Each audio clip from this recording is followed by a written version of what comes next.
1 Samuel chapter 16. Yeah, I'm on. 1 Samuel chapter 16. We talked about Saul and the wonderful greatness of Saul. Thankfully, we're about moved on through somewhat, not, but anyway, Saul. But can't say how far we're going to get today, but that's okay. We're here. When the storm was going over, the lights were flashing. I thought I was going to have to preach with no lights. Not the first time. Anyway, we are in 1 Samuel chapter 16. Do you know anyone who has ever questioned God's choice or God's decision? You've never done that, have you? Yeah.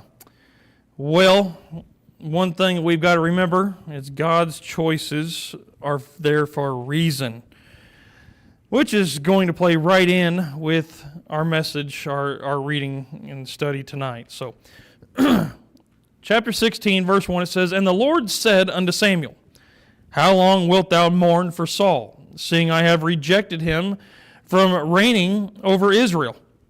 Fill thine horn with oil, and go, and I will send thee to Jesse the Bethlehemite, for I have provided me a king among his sons." Notice there the wordage that is used. I have provided me a king. It's not Israel's king. This is the king that God has chosen, the one that God picked out. Very significant difference compared to what we saw whenever the children of Israel the elders were demanding Samuel bring in a king. We want a king to fit our needs, the one that we want. They've had their way for a little while, so God is finally stepping in. So, in verse 2 it says, "And Samuel said, How can I go? If Saul hear it, he will kill me. And the Lord said, Take an heifer with thee, and say, I am come to sacrifice to the Lord." Basically, as somewhat as a cover-up, but to the point, Saul is not really in his right mind at this moment. There's been a lot of things going on in his life, a lot of bad choices, a lot of things that definitely has shown that he is out of the will of the Lord. But also another thing you need to know is that if there's anyone that's trying to take over his reign or possibly his son's reign that he was hoping for, they were going to die, even if it was Samuel. Samuel is one that he looked up to, but when Samuel came in on the scene of anywhere, he got people's attention. After all, Samuel is not a young man. He is of old age, is the best way I can put it. He's not young. And for him to do what the Lord wants him to do, go and walk and find this next king, it's a kind of a big undertaking for him. But the Lord has this all in store, but yet the Lord's preparing all this along the way. In verse 3, "And call Jesse to the sacrifice, and I will show thee what thou shalt do, and thou shalt anoint unto me him whom I name unto thee." He is not giving Samuel the name of the man. All he says, it's going to be one of Jesse's sons. Normally, if you're going to call one man's son into the king, which one would you think it would be? The oldest, right? That's what normal people would do. Verse 4, "And Samuel did that which the Lord spake, and came to Bethlehem, and the elders of the town trembled at his coming, and said, Comest thou peaceably?" Remember, Samuel's a judge. He's a prophet. People looked up to him. And anyway, verse 5, "And he said, Peaceably, I am come to sacrifice unto the Lord. Sanctify yourselves, and come with me to the sacrifice. And he sanctified Jesse and his sons, and called them to the sacrifice. And it came to pass, when they were come, that he looked on Eliab and said, surely the Lord's anointed is before him. Jesse had all of his sons there except for one, but the one was, he really didn't want to bring David into the scene very much because he was not the picture-perfect son because of his relationship and things like that. So he didn't really like bringing David out in the scene very much. So here's all of his sons, the ones that are strong, the ones that are not strong, the ones that are smart, not smart, all and so forth. So anyway, here comes Eliab, first one. That should be him. Verse 6, and it came to pass when they were come that he looked on Eliab and said, sorry, I already read that, but the Lord's anointed is before him. But the Lord said unto Samuel, look not on his countenance or on the height of his stature, because that's what Saul was, because I have refused him. For the Lord seeth not as man seeth, for man looketh on the outward appearance, but the Lord looketh on the heart. Remember, God's choices are sovereign. What God's choice is not there just by happenstance. It's there for a reason. God has a reason for everything. God sees what man cannot see. God sees the heart. He knew the heart. He knows the heart of all of ours. All of our hearts and all the thoughts that we have and the very hair on our head. We know that. But yet that's what we have to be reminded of when God makes a decision and it needs to be followed. Whether you want to question it or not, this is the decision that needs to be followed. Okay?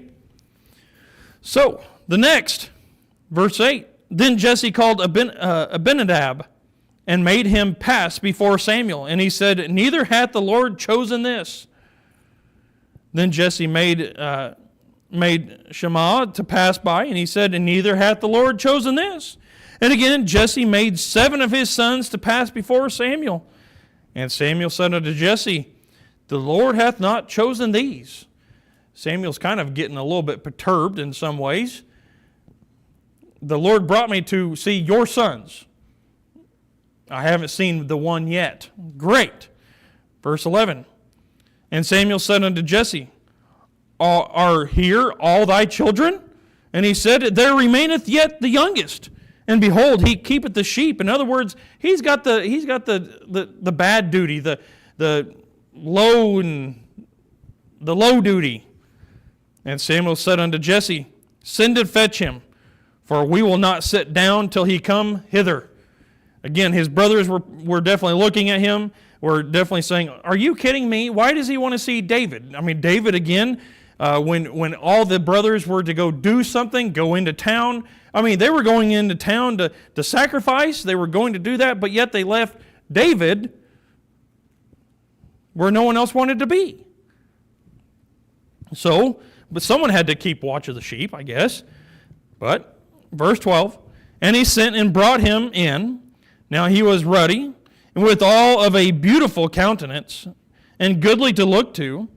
And the Lord said, arise, anoint him, for this is he. Can you imagine what his brothers were thinking? Are you kidding me? This? Pimp squeak? No good for nothing? I mean, the relation, how he came about wasn't even right. He doesn't deserve to even be called the son of Jesse, but he is. And it doesn't matter what God has made the decision for. This is what God made the decision for. It's amazing what God can use out of the things that people would not likely use. The Bible talks about that. Verse 13, then Samuel took the horn of oil and anointed him in the midst of his brethren, not to rub it in their face, but can you imagine what the brothers were thinking? And the Spirit of the Lord came upon David from that day forward. So Samuel rose up and went to Ramah. The littlest of them all gets chosen. To them, it could almost seem like he's the favorite. To them, it would seem like, how in the world can he be the chosen one when he hasn't done anything compared to us? but yet they don't really even know what all David has actually been through and all that God has been working on through David's life at this point either. All that David has done, all the things the Lord has put him through. I mean, after all, he's shepherding sheep when no one else wants to do that. And when you really get down to it, and when you really start understanding what it means to lead people as a king would, everyone wants to have the gold and jewels and all that until it comes down to the nitty-gritty and the bad decisions that need to be made and the tough decisions that need to be made. No one wants that. It's like a job for a shepherd. It's a job for someone that you just want to push off on someone else, but yet you want to keep the good stuff. So we see not only are God's choices sovereign, they're for a reason, they're also surprising. How many of you have ever been surprised by the decision by a choice that God has made? Why on earth? Why on earth did God allow me to be able to have Owen as a son? Why on earth? That's a surprise. I'm sure if my parents were here, they'll say something else. Anyway,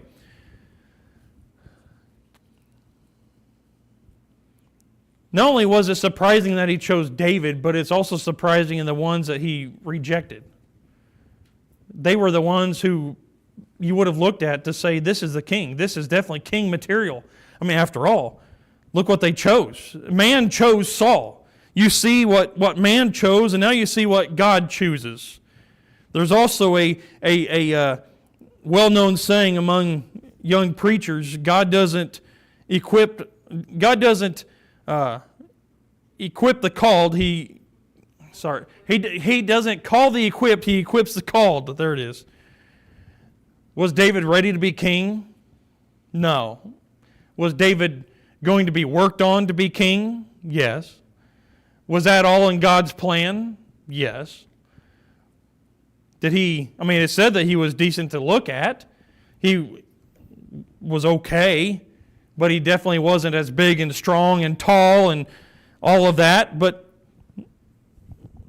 you see God's choice compared to people's choice. And the requirements, all that was there.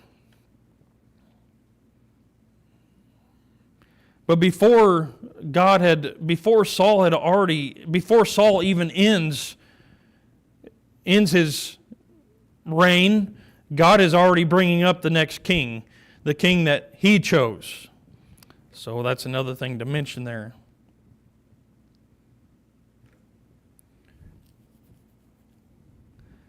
Another thing that we see, though, is that God's choices are specific. There are certain things about David that is in his life that was not in his brothers' lives. There was certain things that his mother was able to teach him before she passed, and things that he was able to see that his other brothers were not able to see, and things that he was able to experience that his other brothers were not able to experience. But it gets even better because the Lord has everything in control and everything there.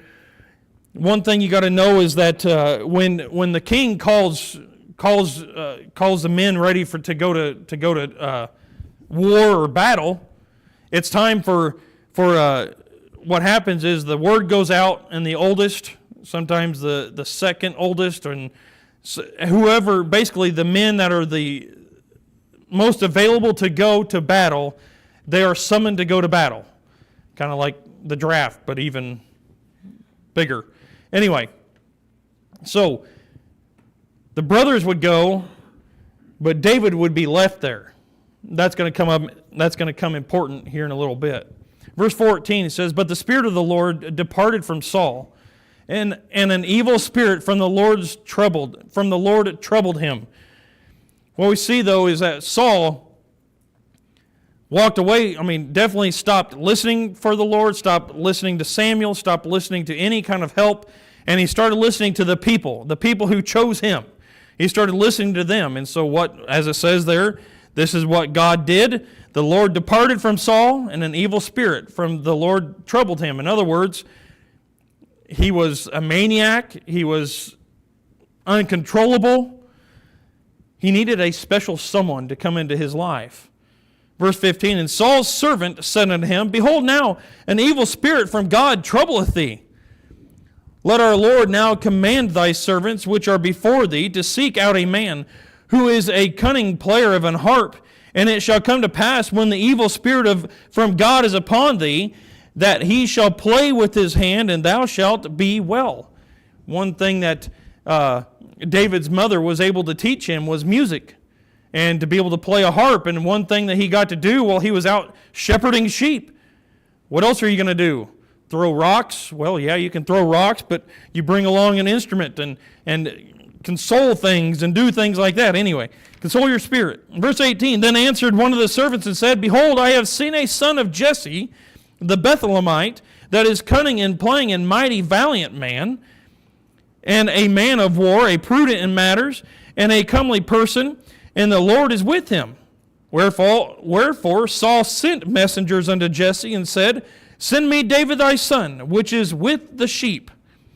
And Jesse took an ass laden with bread and a bottle of wine and a kid, and sent them by David his son unto Saul. And David came to Saul and stood before him, and he loved him greatly, and he became his armor bearer. In other words, David went from being a shepherd, now he's not necessarily Saul's right-hand man at this point, but he's his armor bearer. He's basically going to be with Saul at any moment, and every waking moment. Anytime he has troubles, who's he going to turn to? He's going to turn to David. So what's that going to allow David to be able to do? Be positioned near the king, maybe learn some things about being a king, learn the people who he's going to be able to talk to, get a familiar face around the area. There's going to be all kinds of things that God has brought him to this point. God has said, now you've graduated from being a shepherd, now I'm putting you in the palace. All in God's timing. God doesn't make the choice for any. God has a reason why He's made every choice. Not only that, but He actually gets to spend time. And I don't want to sound bad in this, but he gets to spend alone time with the king, because when the king is disturbed and has a lot of problems, he's going to be sitting there with David. David's going to be sitting there with him and being able to spend some alone time with him. And he's going to see problems that come into his life and definitely results of turning away from the Lord overall. I mean, there's a lot of things I've thought about during this. Anyway, verse 22, and Saul sent to Jesse, saying, Let David, I pray thee, stand before me, for he hath found favor in my sight. And it came to pass, when the evil spirit from God was upon Saul, that David took an harp and played with his hand. So Saul was refreshed and was well, and the evil spirit departed from him. While the man of God is there with Saul, the problems go away. In other words, while the presence of God is there, problems go away. But what you're going to see is as Saul starts focusing on himself again, the problems come back. But while the Spirit of God is there, the problems go away. Back and forth, back and forth. But again, you got to look at David's brothers. They're the ones who were supposed to go out to battle. They're in battle, they're in war, they're in all of this. And yet they come home and they see that their brother is not home, but sitting right next to the king. What on earth has this done? What on earth is going on? Well, we're going to find that out later on as we get through this a little bit more. Tonight, we're not going to read that. So, Lord willing, I won't be here Sunday night. We may be back, but I think Brother Dale's preaching Sunday night. I don't remember which one's doing what. But anyway, we'll be getting back into that, the story of David, getting on into the awesome story that everyone knows about David. One of the awesome stories that everyone knows about David. So anyway, Pray for Hillary and I and Owen. We're going to be going to St. Louis, going to a game that was rescheduled. We weren't supposed to go at this time, but it's... And Jonathan and Lisa, yeah, they're going to be traveling too. We're going to be gone a little bit longer. So anyway, pray for us in that, and we'll stand and be dismissed.